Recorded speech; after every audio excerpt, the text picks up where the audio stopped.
you need to support, in a general sense, what Putin is doing.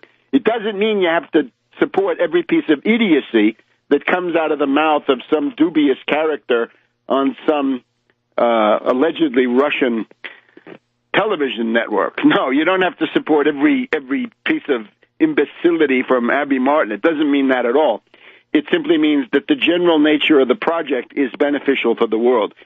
What are the benefits of Putin in the general sense? First of all, we have seen since 1991 that the unipolar world is not viable.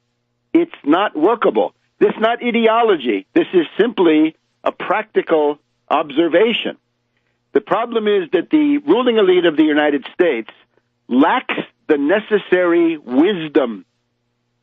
There was some wisdom during the Cold War. It was induced by big, dirty Soviet ICBMs and H-bombs. But since that threat has receded, at least in the minds of these characters, the worst possible tendencies of the U.S. ruling class have come to the fore.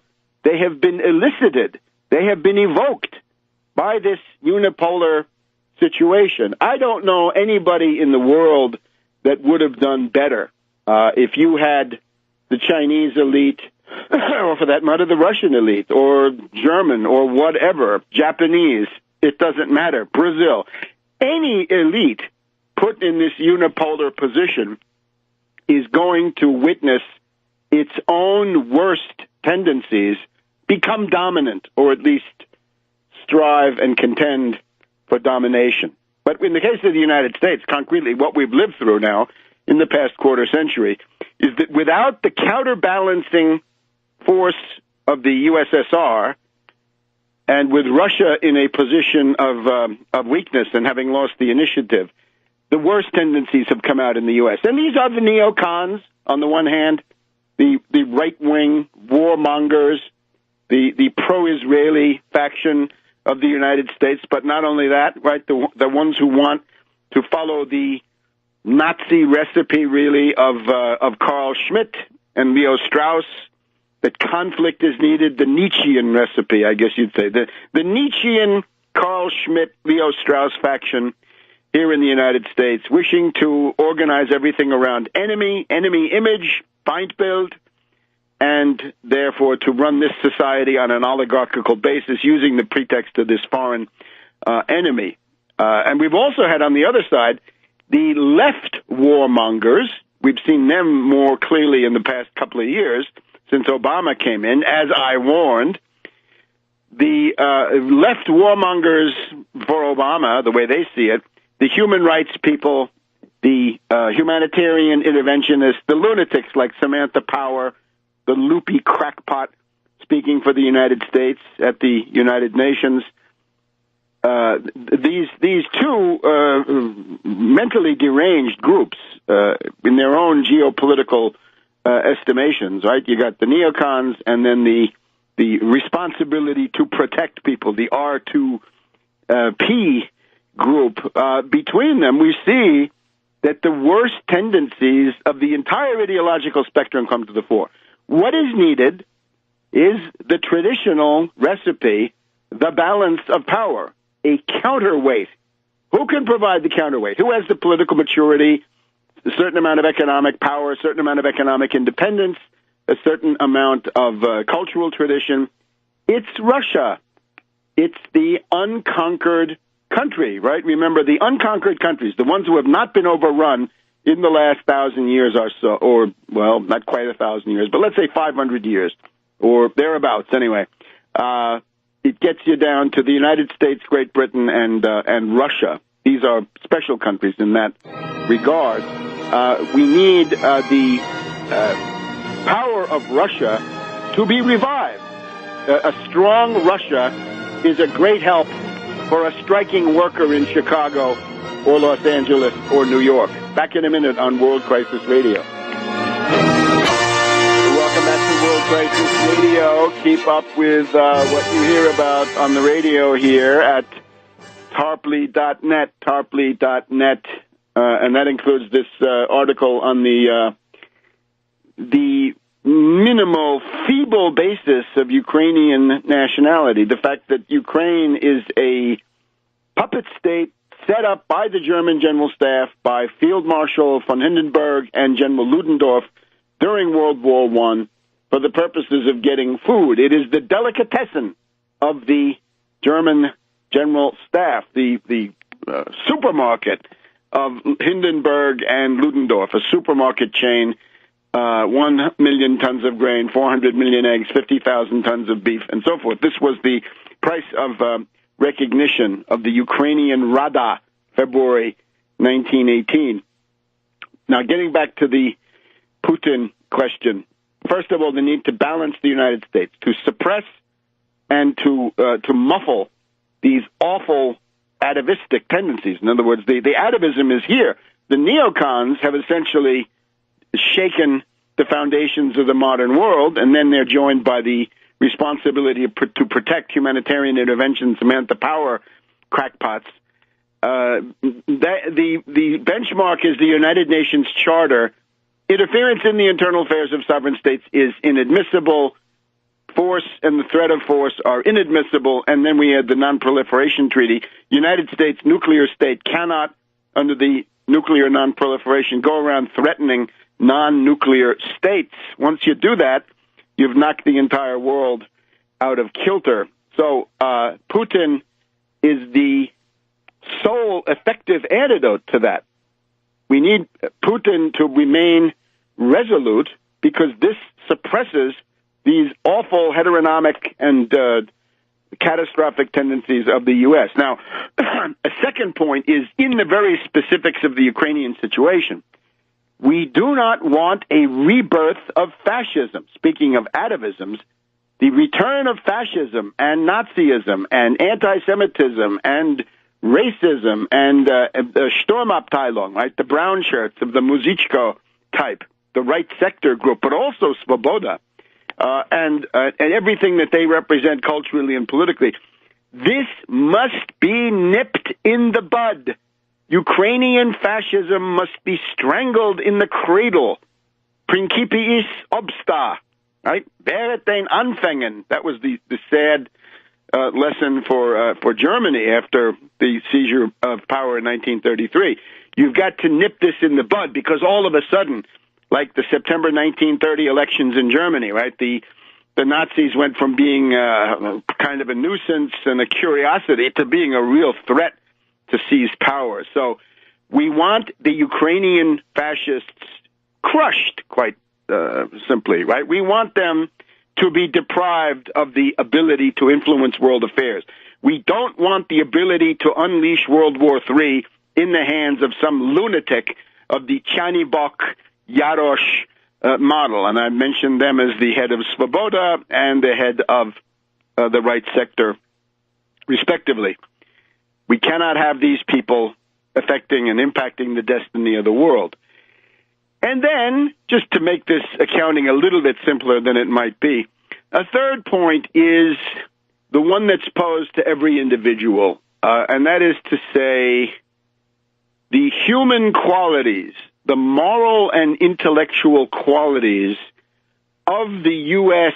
ruling elite, and how degenerate they are, and how decadent they are, and how hysterical, and how they are the ones who have turned their backs on reality as a matter of philosophical method, right? Remember, they are in the Nietzschean Schopenhauer realm. They believe in the world as will and imagination. You make your own world by your own purely gratuitous and heteronomic or existential actions.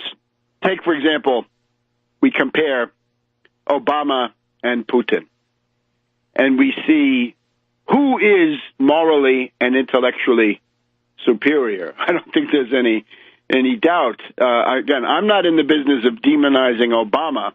I tried to warn against Obama when there was time to prevent him from being inflicted on the world. But now that train has left the station, and at the moment, in the face of the Romney forces, the madmen of the type of the neocons, the Kagans, the Seniors, the Josephs, and so on, the Krauthammers, so on down the line.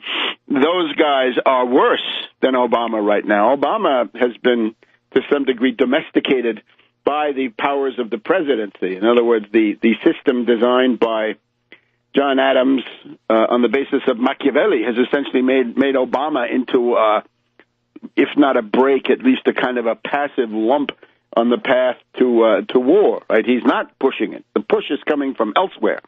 The Republican Party has dropped all pretense of libertarianism. They are on the road as a warmonger party once again.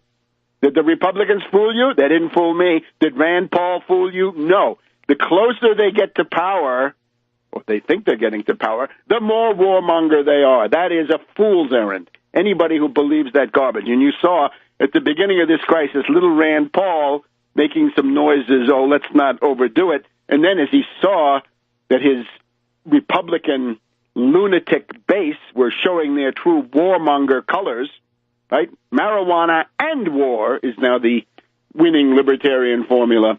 Well, then, little Rand began running. He began to get his helmet and his bayonet and his Confederate flag or whatever he has, and marching off to the Ukraine. So that's a bad situation. So Obama's not the worst. But when we compare Obama to Putin, it's clear that from a human, moral, intellectual point of view, Putin is superior. There's no doubt about it. Let's take another one.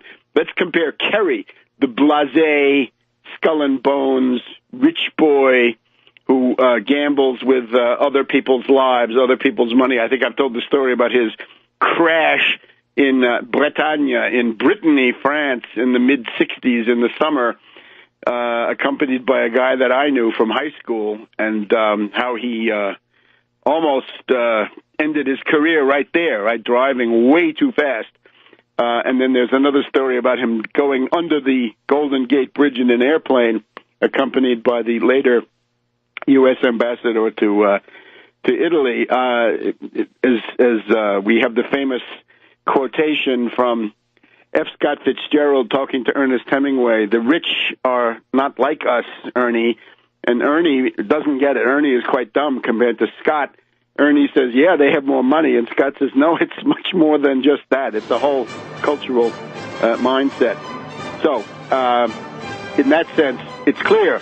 Lavrov, as an intellectual, as a person of courage and resources, is humanly superior to Kerry. Back in a minute on World Crisis Radio. Welcome back to World Crisis Radio. So once again, the benefits of Putin and why you should resist the Russophobic hysteria engulfing the United States. You need a balance. You need a counterweight to suppress the warmonger lunatic tendencies in the U.S. elite, be they neocons or the humanitarian interventionists.